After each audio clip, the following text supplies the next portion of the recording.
But I have the other ones available in there. But What? So, Luke, what are you drinking today? Coca-Cola. Morning on the way to the gym and set my ukulele on top of the car and then drove off down the road. I made a bow after that. Thank you. All right. Thank you for that. Thank you. Look at that. Jojo! I learned my lesson from last time. What a welcome, thank you. I drink the most fruity drinks imaginable.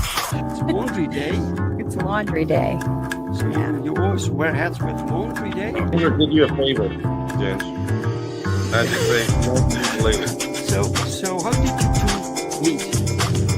Well,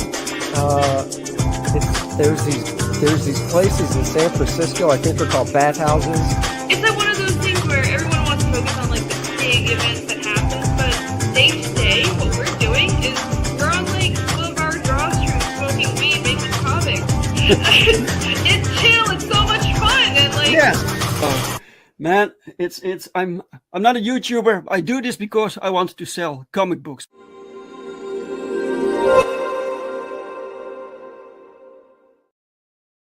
Bam ba boom boom ba bam bam bam boom ba bam boom boo. Hi. Hi guys. It is Sunday. It is Sunday, guys. This means another episode of A Drink with Brink, where I talk with other indie creators about their hopes and their dreams and their lives, but also their books and their campaigns and their creations. Because, guys, I'm a little bit bored with the mainstream. Mainstream kind of sucks. And indie is where the passion is, guys. All right.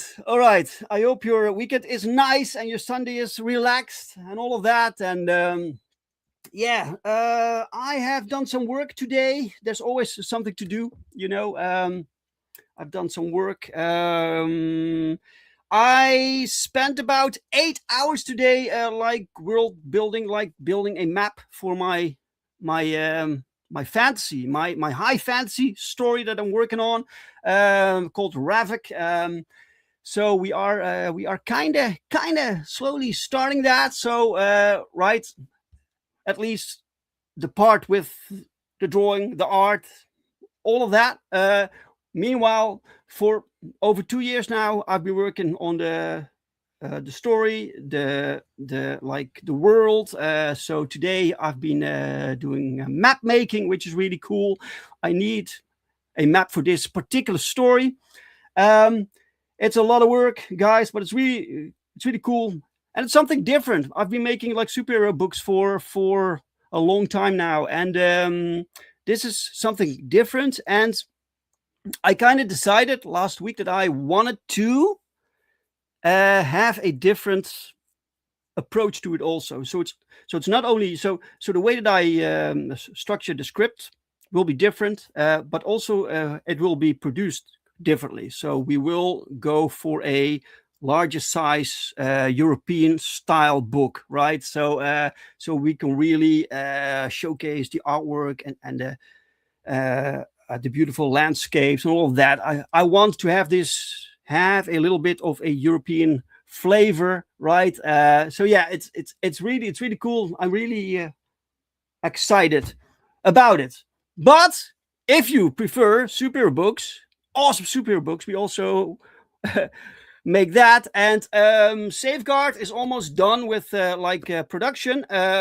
You can still grab your copy on Kickstarter. So we have late pledges activated. You can find the link below. So if you want your copy, so we have like 3 variant covers, and we have a pencil edition, or grab yourself a digital copy. All of that you can still get until we go to print, which is the plan this month, right? So the link is below. Go check it out, guys.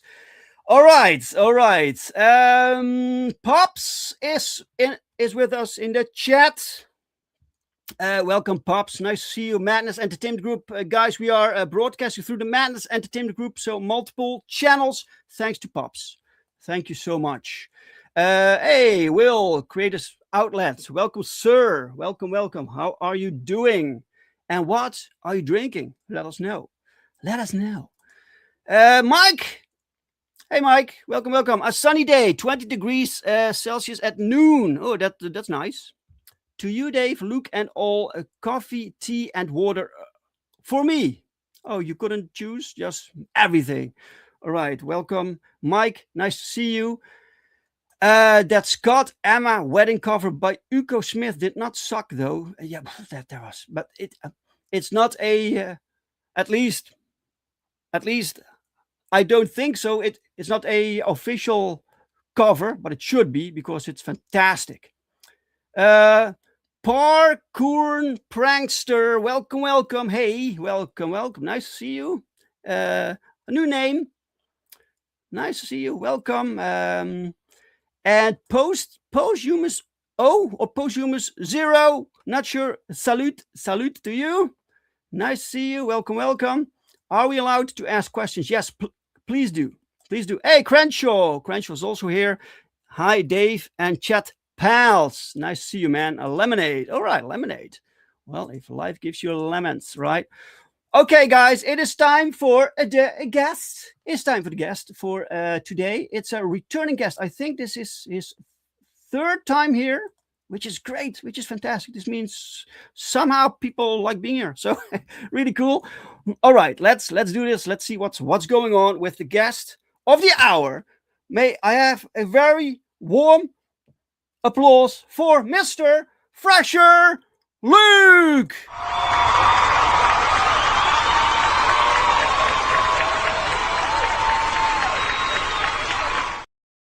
Hey, hello, David. Hello, Luke. That was. I feel very warmly welcomed. Thank you very much. Oh, good. That was the businessman Yes, himself. the businessman. You're in my business studio place. All right, you're bringing your own audience to the. I guess so. Yeah. Cool, man. Really cool. Mike Good says, time. Whoa. Welcome back, third time charmer Luke.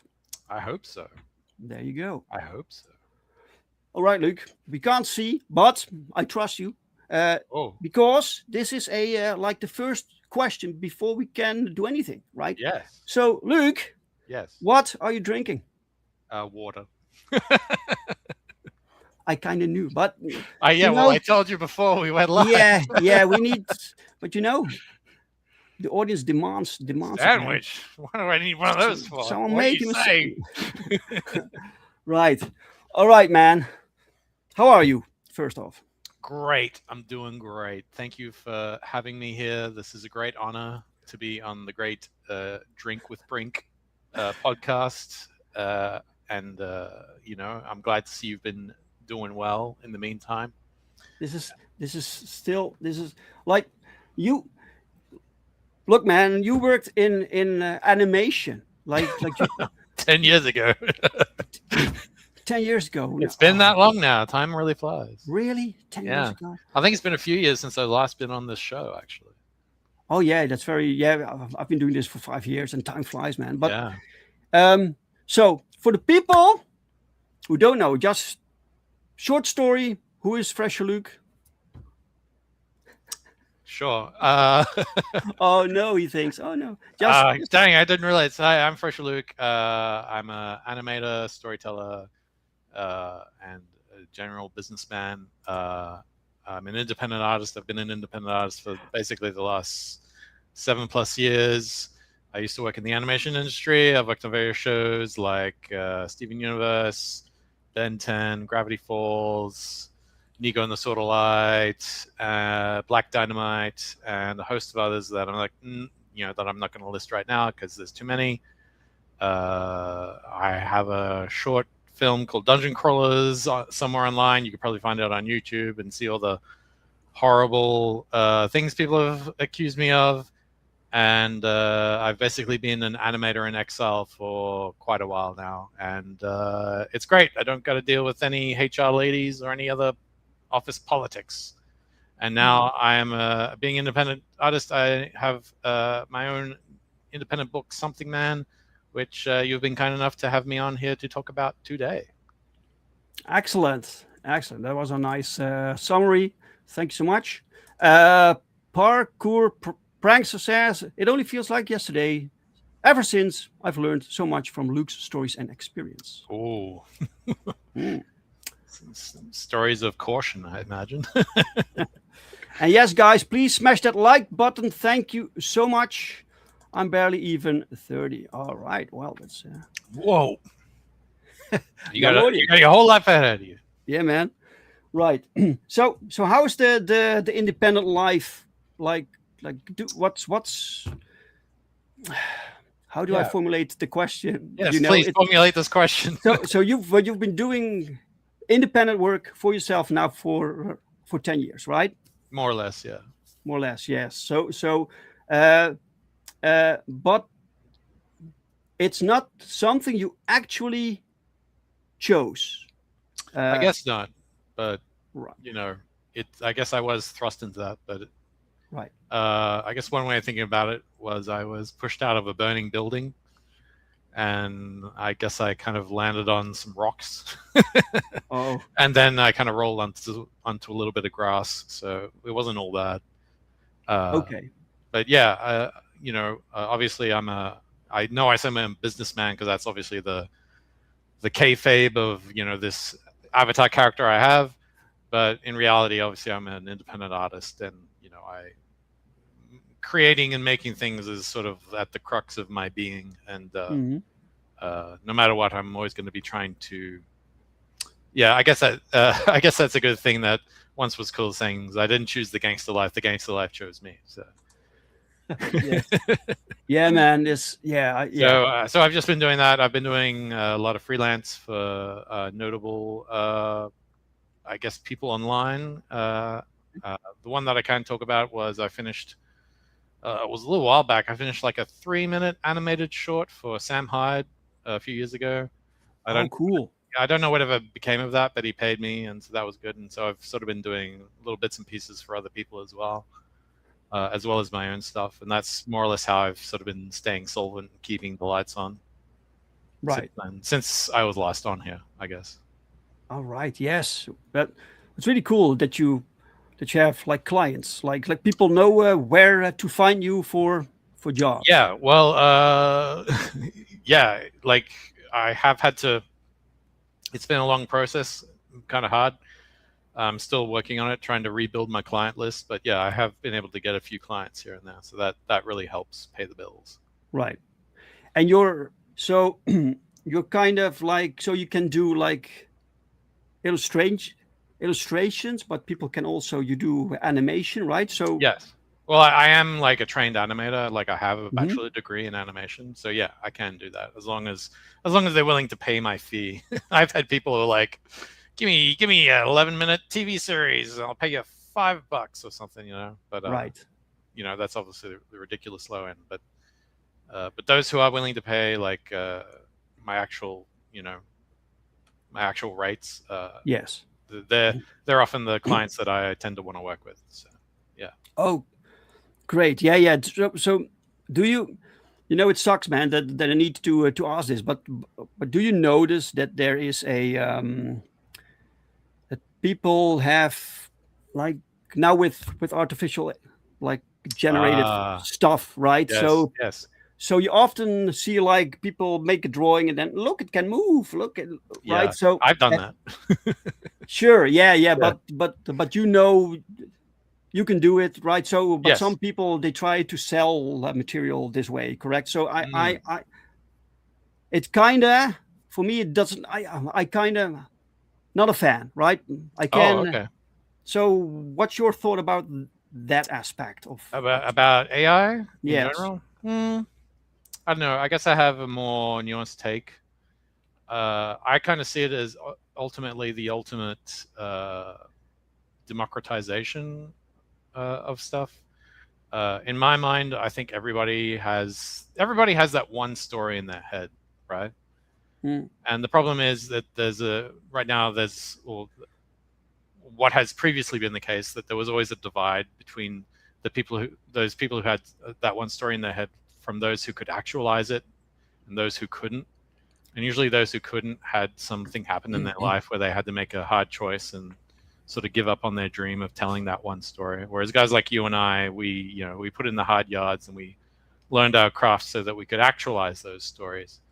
And I think AI could be a very beneficial tool overall for everybody to finally have the path for them to actually tell that one story that's been burning in their brain their whole life, and share it with the world in a very I guess plausible and possibly good way. Right. I understand that there's artists out there who are scared to death of AI because they're afraid it's going to take business from them, and I understand that. Obviously, I'm one of those. I'm an artist, and obviously that affects me, and it has affected me. I've lost clients because they're like, "Oh, we just decided to go with AI," and so I've missed out on money in that regard. But at the same time, like I view it as such a powerful tool that someone like me who knows how to, I'm an animator and I've worked in animation production. I know all the aspects of how to make, say, a TV show or something or a movie. And like before AI, it took like a team of 30 or 40 people to make, say, like 1 hour of like a 2D or 3D animated like movie, right? But now because of AI, everything it's just the law of efficiency. And now AI means that one person can now make like a very pristine looking movie in like, say, 3 months all by themselves.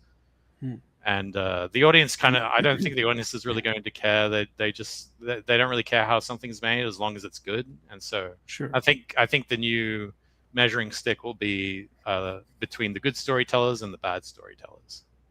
Right. Yes. Wow, you're pretty positive about it. Well, I'm maybe I'm living in denial. I don't know. Yeah, like a coping mechanism. Right? Yeah, exactly. I'm huffing that copium so hard. But do you think or do you already can you use it for your own like animation work? Theoretically, yes. Right now, I'm just haven't been satisfied with the tools. Because at the moment, you kind of just got to type a novel in order to get it to do something semi-reasonable, and it still kind of fucks things up. And I don't know about you, but I didn't get in this business to fucking write a novel. I got in this business to fucking draw, dude. Yes. And so that's probably one aspect that I don't like about it is that, I don't want to be like typing shit out when I could just say draw stuff. And it kind of lets you do that, but it still makes mistakes, and it still has inconsistencies, and it still gets things wrong. I see lots of examples on my Twitter feed all the time because I follow a lot of AI accounts just to see where it's at. And don't get me wrong, like where it's at, like where it's at now is like miles and yards and kilometers away from where it once was. And it still has more development to go, but it still kind of lacks that sort of level of cohesion and flow that that I look for, or when I'm looking at at media in general like that. Yes. Well, a part of why I found animation always so fascinating is knowing that a lot of people put a lot of hours into that. You watch Akira or some other like oh yes, like anime, and it's baffling. It's just baffling. So I would be kind of sad if that part went away, that you can't trust anything like is this made by humans or not, or because that part to me, it kind of adds to the experience, So I guess what you're saying for you is that in the back of your head, the context of how something is made kind of matters. Yes. Yeah, I can understand actually that. Made, yeah. like the whole marveling at human skill and perseverance. I can understand that. I can totally understand that. But I mean, again, I guess it comes back to my previous point that I made, in that I think that paradigm's going to be going away, as most layman people kind of, when they view something like to view like a movie is like my old mentor Max Banner used to say this: you're essentially getting something for nothing, right? You're just sitting there passively and just watching something. Right. Yeah. So I think most layman people, they kind of don't really care how something is made, as long as they're entertained. You know what I'm saying? Right. And so it just goes back to my previous argument that I made, that the paradigm is probably going to shift less from the excellence of skilled artisans, and more about the skill of the storyteller to weave and I guess construct a very compelling and cohesive story. Because even AI still struggles to sort of write a very well thought out and compelling story with the proper twists and turns that, say, improvisation and ingenuity that, say, us humans have. So I think that will ultimately be the big deciding factor in the years to come, personally. All right. Interesting to hear that. Hey, Houston, Texas, Dave. Welcome. Whoa, Houston. That's a rough part of town. Parkour Praxis says, so the thing is for me with AI, there are advantages. Do I see it abused? Yes, given how companies treat workers, but I think certain workaround artists can make them stand out from AI. Sure. Yeah. Okay. Yes. Welcome, Art Hida. Nice to see you, man. Your guest looks a bit famished. He needs a sandwich. What for? What does he mean? Some milk? What? My bones are strong. Yes. Strong, healthy bones, man. Just returned from Grim Fandango, Art. Oh, haha. All right. Ha ha ha ha ha. Reprompts after reprompts, and it still isn't quite right. Yeah, exactly. That's the thing that kind of ticks me off about it, is just you have to do multiple generations, and that costs money and tokens. I also don't like that other aspect of, like, you have to pay to get stuff generated. Like, imagine if you wanted to paint a painting, but you had to pay $1 every time you made a brush stroke, Right. Like, that's absolutely stupid to me. Yeah. Well, you have to pay the artists you commission. You have to pay them, right? So yeah, but that's like a one-time payment.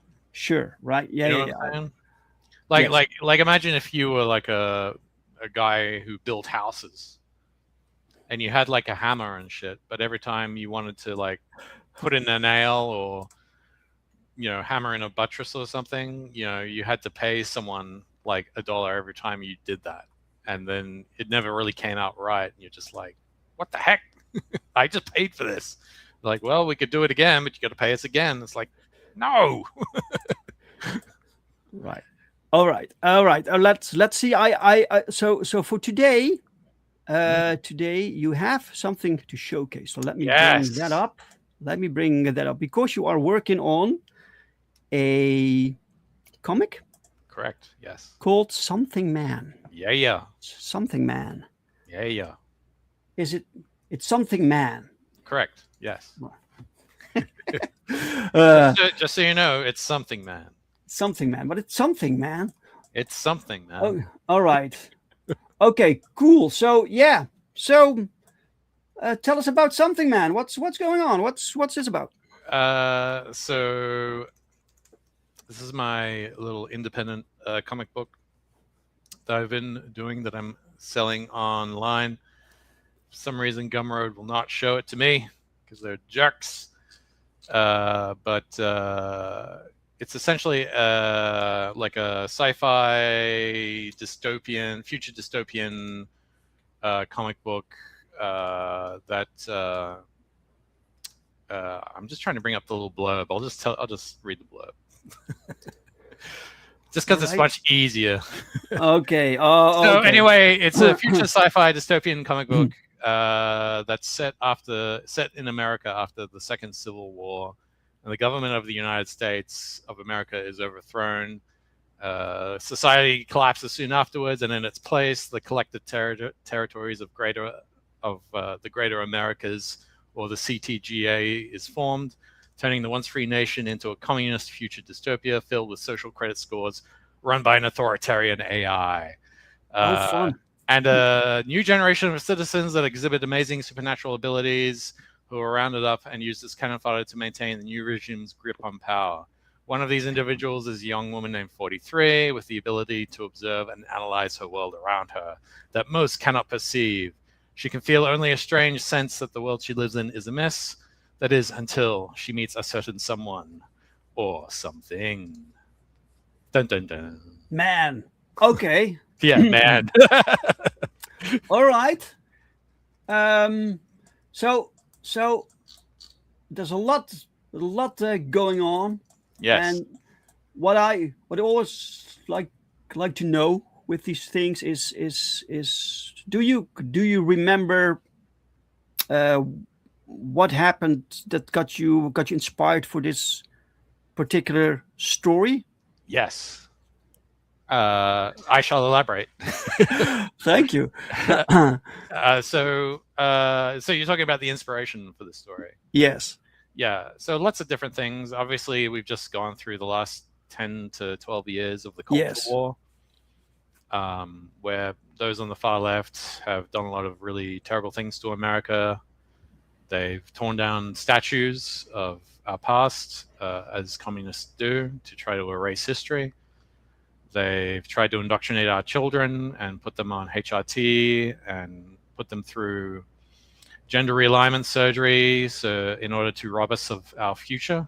And they've brought in lots of illegal immigrants to displace the native population and all these other things. And they've all done it in the name of empathy and progress and all this other BS that they use as a shield to mask their true devious intentions. And on top of that, we also had the I guess the development or the accelerated development of AI. And so I've kind of seen all these things happening and how they're all kind of coalescing. And so I kind of took them all and I put them in this book, and I kind of dialed it all to the most logical conclusion, but to like the 11th degree. I guess kind of as well, the one thing that the leftists do to a lot of our culture is that they tend to deconstruct it and destroy it, all in the name of, I guess, quote unquote, deconstructing the patriarchy. And which is basically just them trying to demonize and displace men and what men have accomplished in building and constructing society and culture in general up until this point. Mm-hmm. And so, and we've seen it in all the movies. Like, all the males are often shown as weak and ineffective, and the girl bosses come in and take charge, and it's all just a load of bullshit. And so, Something Man is my attempt to deconstruct their culture, but right. The thing is that when they deconstruct, they just leave things deconstructed. I'm going to do what you're normally supposed to do, is that when you deconstruct something, you then reconstruct it. Right. And so that's sort of the key crux of my thesis. That is Something Man. So in this world, it's set in the far future. All the great cities of America have basically been set to ruin, and there's this new generation of young people who are exhibiting like these superhuman powers. And so the new totalitarian government, which is essentially run by this totalitarian automotive AI called Mother, she rounds up all these superhuman individuals, and she places them in this prison called the Alcove, and she's essentially trying to slowly kill them off, because they're kind of the only real threat to her iron, her grip on power that is, that she holds with an iron fist. There's obviously a lot more deeper things behind the scenes going on. But that's just kind of it in a nutshell. The main character is this young black woman called 43. She's sort of a quote unquote inmate, but they use different languages to sort of make everything seem more flowery and normal. The reason why she's called 43 is because basically all the inmates don't actually have names. They're just given numbers. Mm-hmm. And the numbers are essentially the social, I guess you would call them their social credit score. So, but it works in reverse. So 43 is obviously, she's the 43rd place in like, say, how many thousands. But she's in like the top 50, so she gets special privileges. But anyone below the top 50 gets less special privileges and are treated a lot worse. Right. And so she has this ability called the analysis ability, which is like sort of a semi-local omniscience. She can kind of like tell, she could, how to describe it? It's like she could tell if there's like, look at the ground and see if there's like water mains running under the water and see how deep they are. She could look into a building and see how many people are inside the building. She can instantly like, tell. She could say, look at, say, some food and see what chemicals and ingredients make it up and all this other stuff. And she can see a person and see what kind of power ability they have and sort of how powerful they are. And that also includes what their biology. She could, if they had a broken arm, but it wasn't like visible, she could look at their arm and instantaneously figure out what was wrong with them.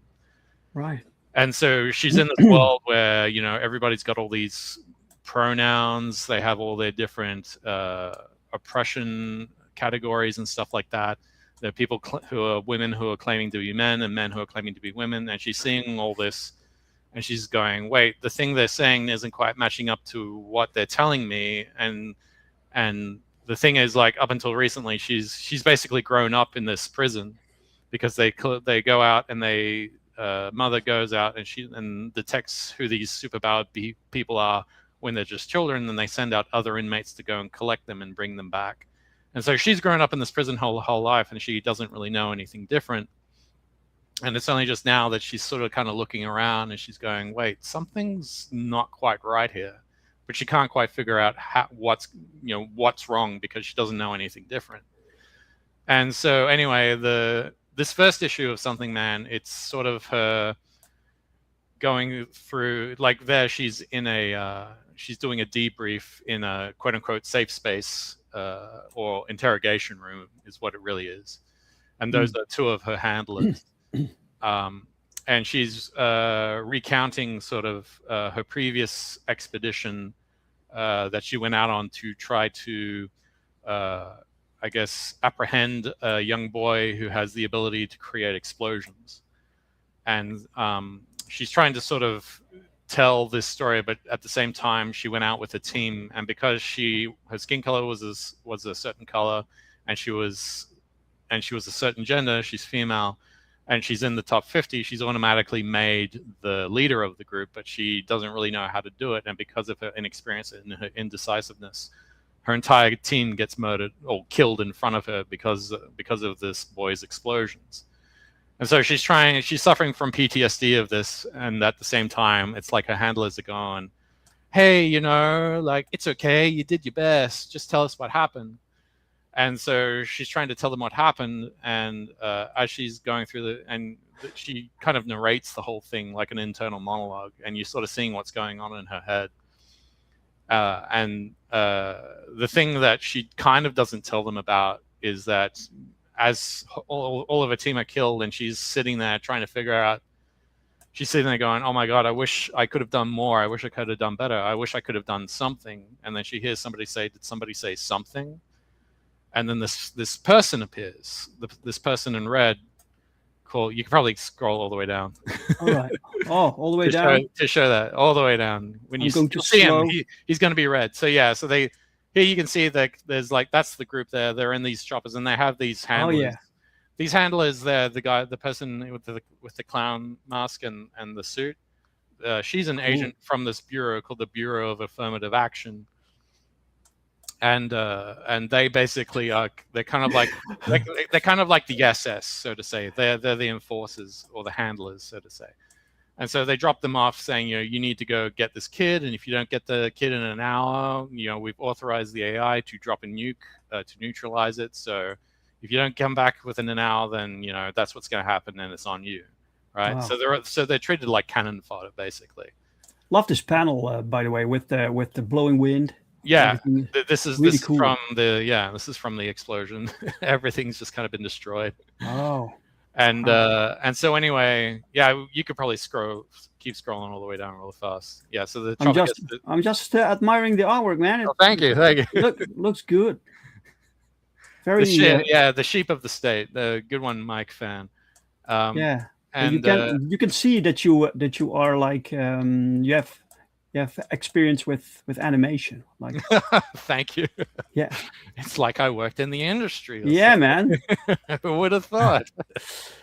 1 sec. Let me say hi to a few people. Let's say hi to some people. I'll continue. Crenshaw says, I've read both issues and they're great. Yes, he bought them. Thank you, Crenshaw. Excellent, man.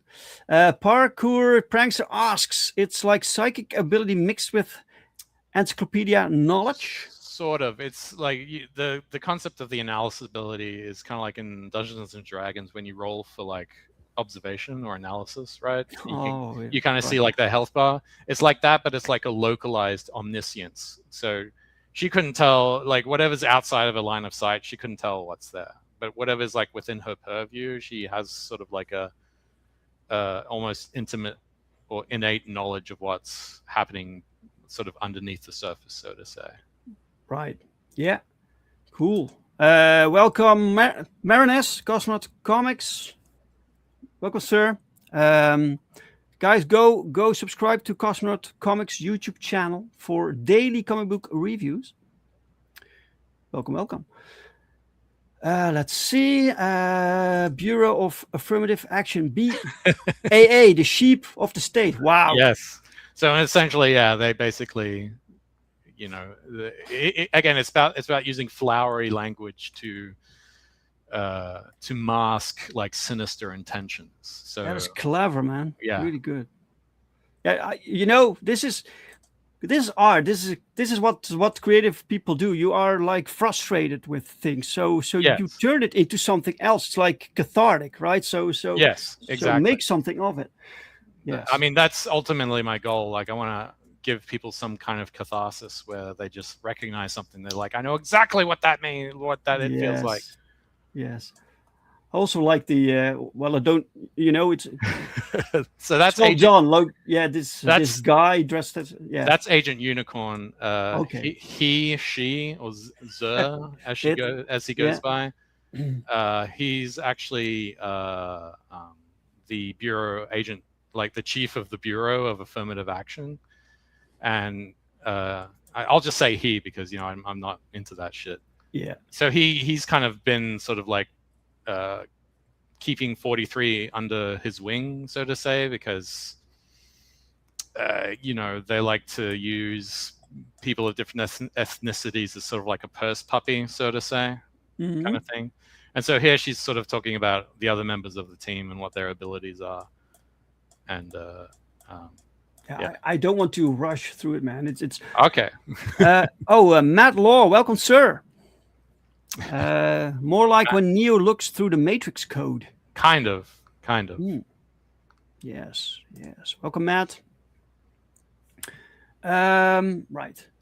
No, I didn't miss anything. All right, cool. So you said that these people are numbered based on like physical qualities, like skin color and gender, and all of that, right? Well, it's sort of nuanced. It is sort of based on the innate characteristics, and that also includes the superpowers that they have. Okay. So are there any straight white males in the top 50? No, that's the thing. Okay. So if you're a male, you get given like a special little, I guess, inhibitor collar that inhibits your powers, and you're automatically put on the list for gender realignment surgery. It's mandatory.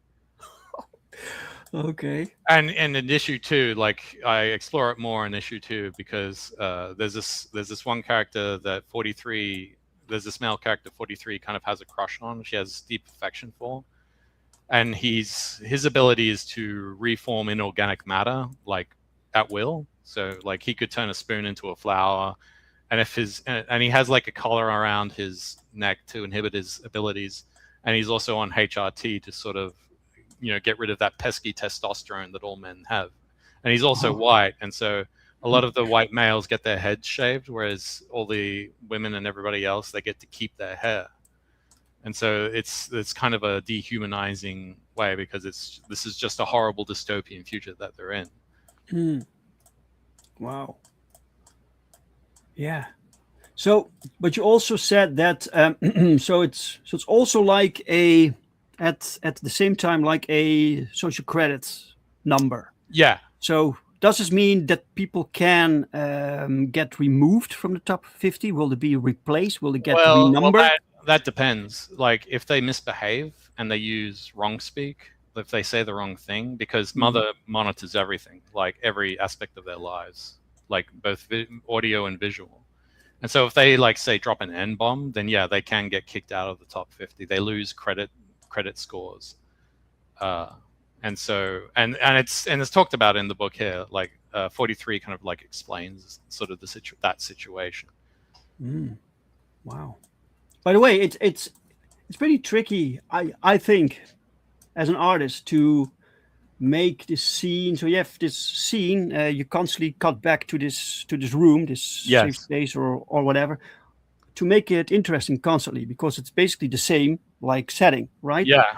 And the environment is very sterile as well. Yes.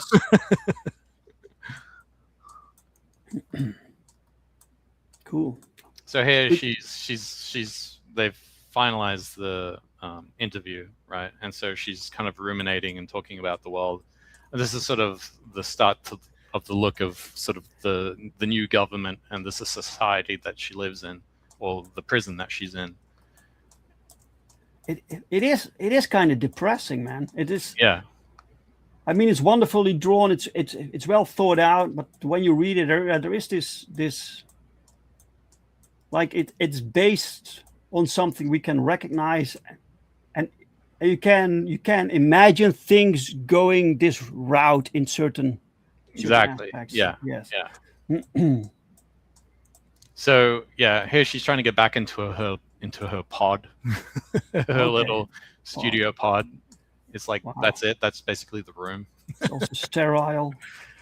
And Mother monitors the inside of the room as well. She has a little outlet, but here she's having her flashback to when her team gets killed. And when the team gets killed, you're about to see it here. She starts sort of like, she realizes that she doesn't know what she's doing. She's completely inadequate for this. And then that's when the other second main character shows up. Where she's like, did someone just say something? And there we are. There he is. It's something that. Well, he's not. He doesn't actually have a name. It's just, I call him the captain, and other people call him different things. But he's this character. And he just shows up, and she's like, what the heck's going on? And she tries to use her analysis ability on him, and she gets nothing back, and she can't figure out why. And basically he just comes in and he saves the day, and she's just completely gobsmacked about all of it. And they asked her, like, who is this person? Like, what happened? And she intentionally lies in her report as to what happens. And so the boy's like ability doesn't really affect him in any way. And so he doesn't have to throw a single punch. He just calms him down, and then he just kind of whisks him away.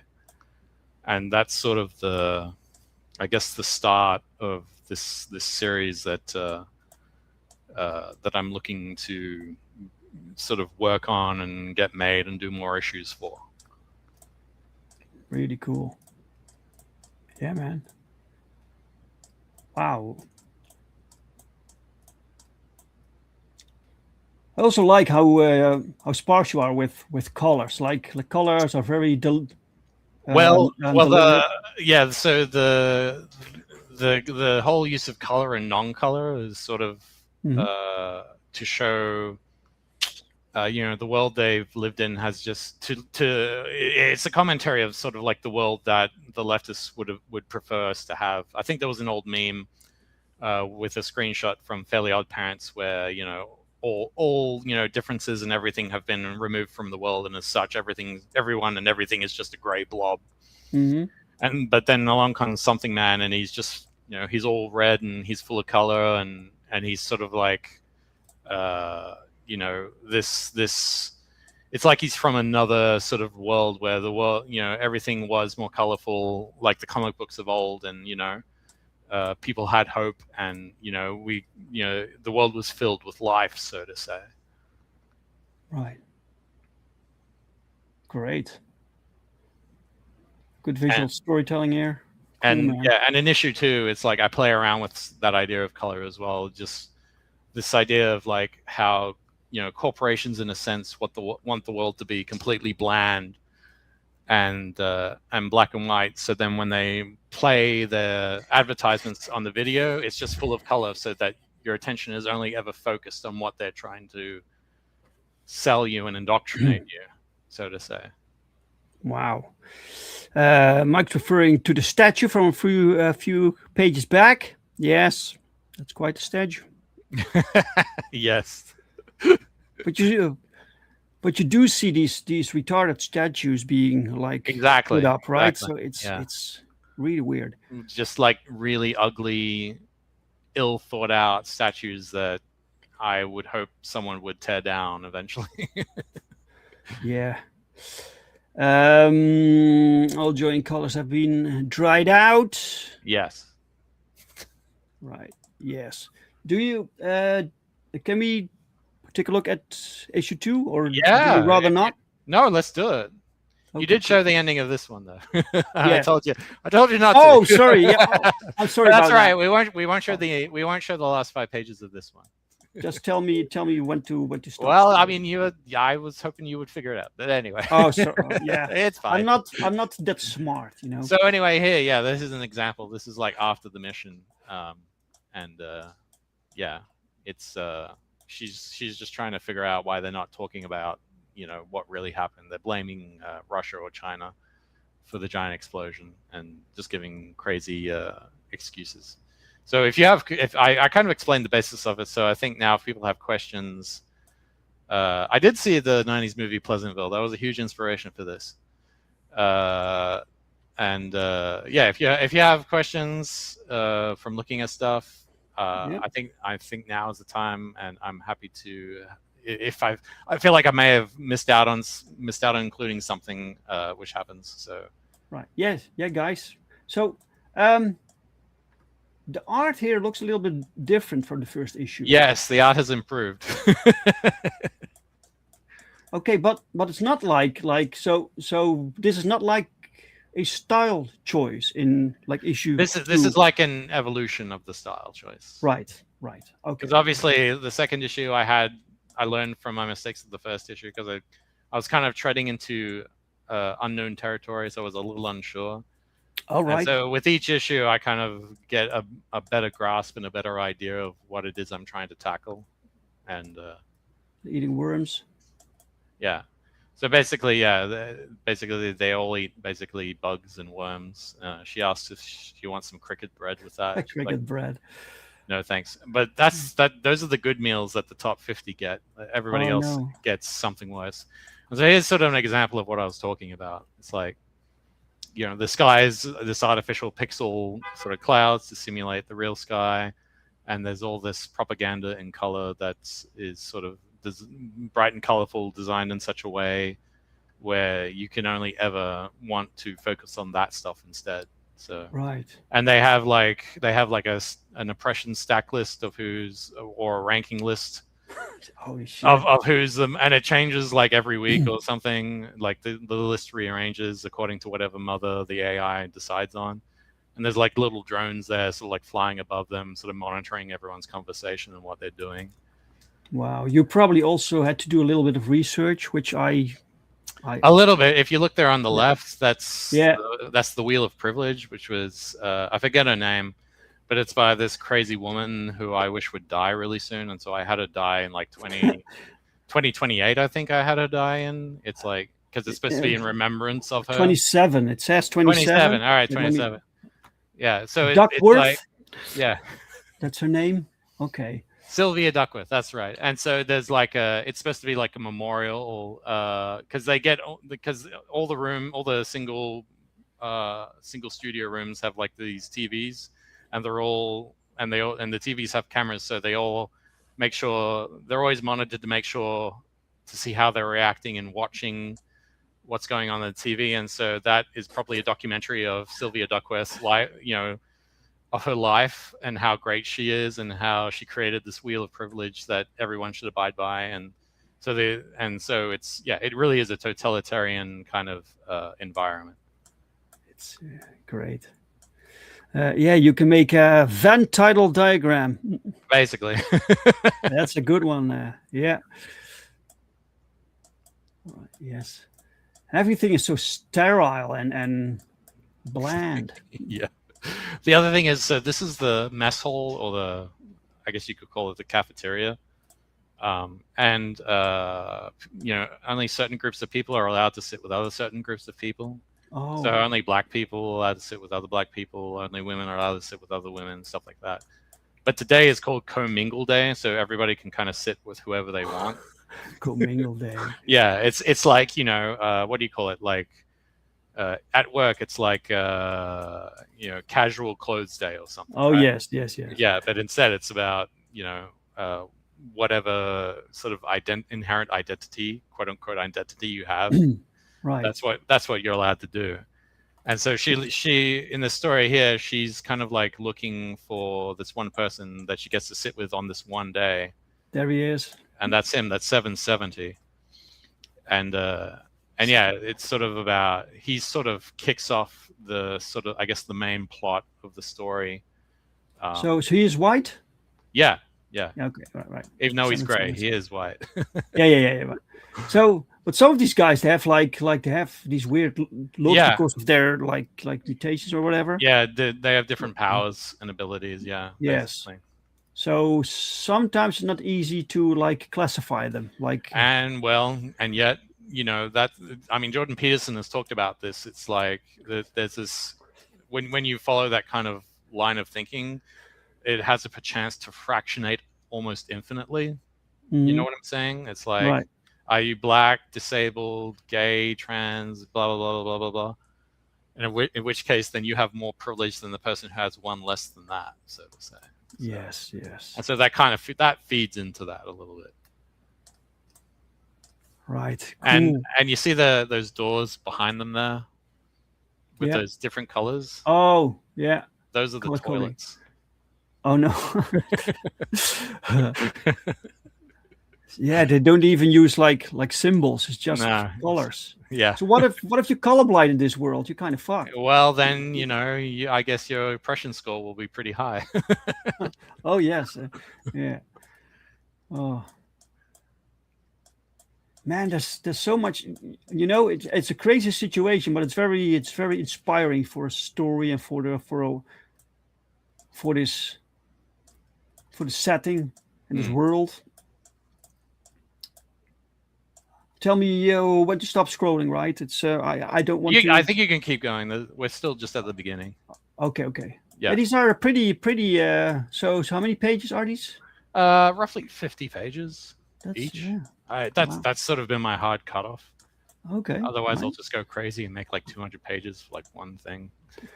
10 doors that all lead to 2 rooms. Yeah. I mean, maybe that would add to the humor. I don't know. Yeah.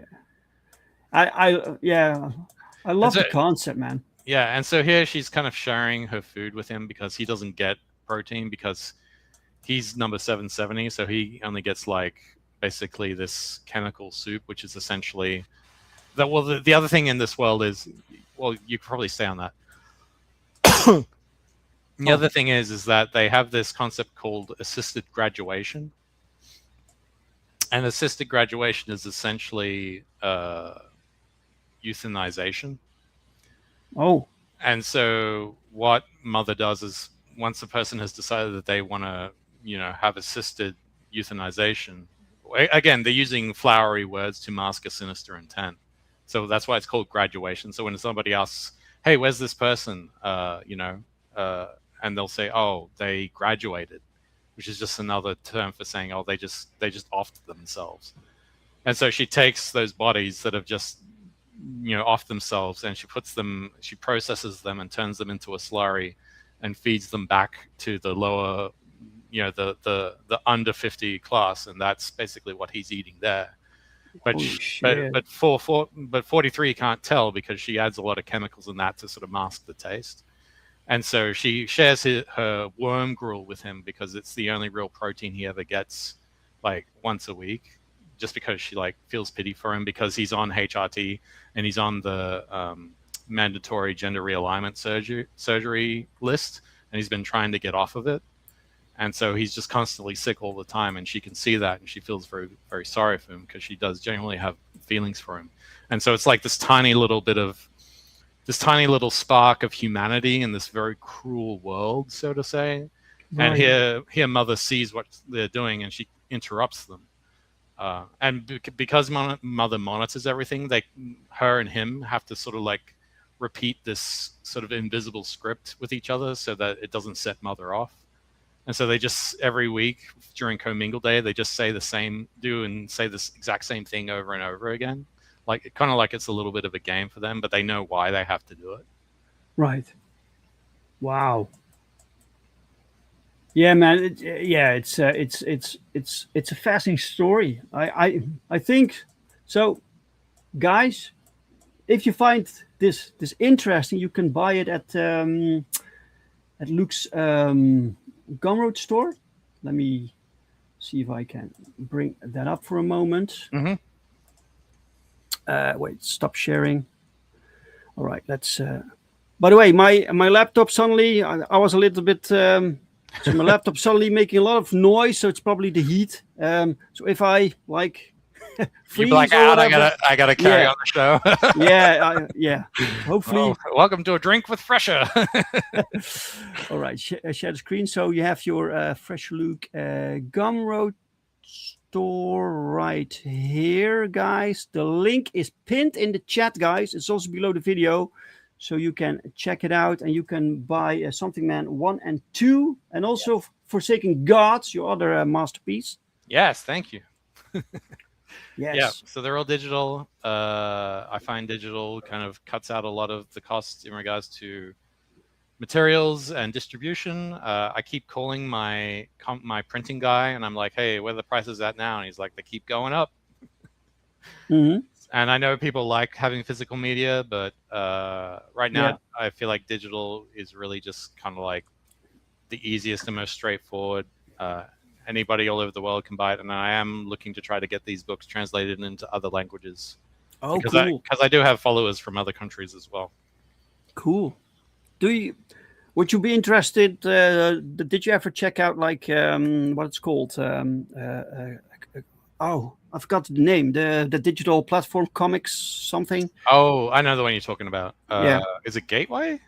No. Global Comics, I think it is. Global Comics, yes. Yeah. So yeah, I do have something up there, but I just find Global Comics just to be, I don't know, kind of weird to use. And plus, they take I think they take a bigger cut from sales, as opposed to, say, if I was to sell something on here on Gumroad. Mm-hmm. So, and with Gumroad, it's just really easy for me to use and really easy for me to sort of see the stats and stuff like that.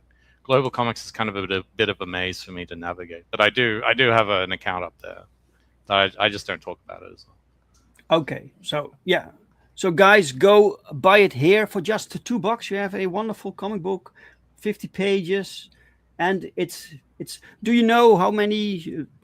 Have you established some sort of roadmap for the story? Yeah. So right now I'm looking at 8 issues of 50 pages. Okay.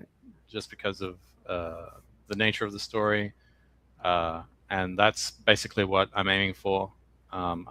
Issue 3 has been written and thumbed out. I'm currently writing issue 4 right now.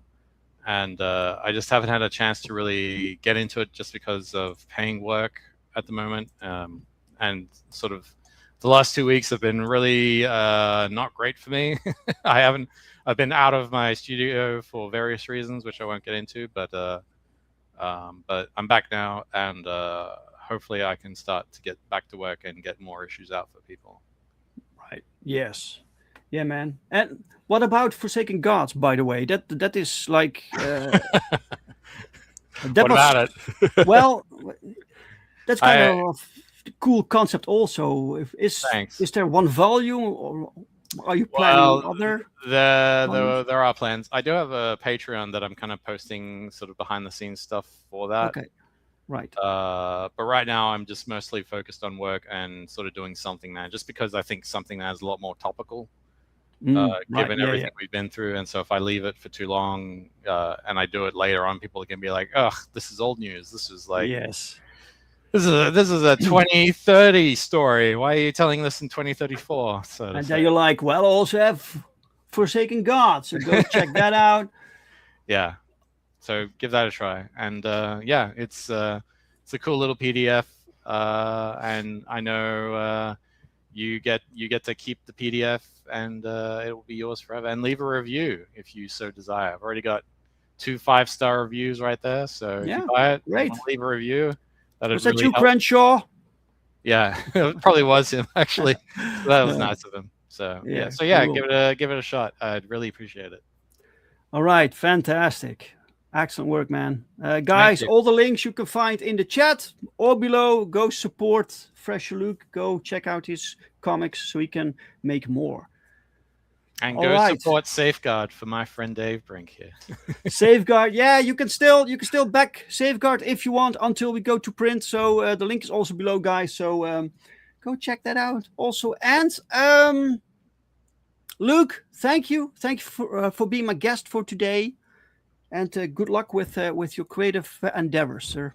Thank you, sir. Thank you for having me on. It's a great honor and privilege to be here on the great Drinking with Brink. And shows like yours are a boon for an small indie guy like me. And you have no idea what that means for me to be able to sort of talk to people and get the word out about the stuff that I'm working on. Oh, you're welcome, man. I'm just small fry, just small. Well, better than nothing. Yeah. Thank you, man. And Crenshaw asks, will there be a return to Forsaken Gods? Eventually, there might be a Forsaken Gods series, if AI can get its thumb out of its butt. AI. Oh, right. All right. What was that? Luke, thank you for being here. No worries. And special thanks to the chat for everyone joining us today. Thank you so much. And if you're watching from the replay, thank you and hi. And if you like this conversation, give it a like. If you didn't like the conversation, give it a dislike. And I'm very sorry. Whoa. Well, it sometimes happens. Cheers again to the cartoon skeleton man and the Dutch chap in the stylish cap for another fine episode. Thank you for being here, Mike. I'm a businessman, not a skeleton. That's right. All right, guys. I'll be back next week with a new guest. So same time, same channels, new guest. Have a fantastic week and see you next time. Bye-bye. Stay fresh.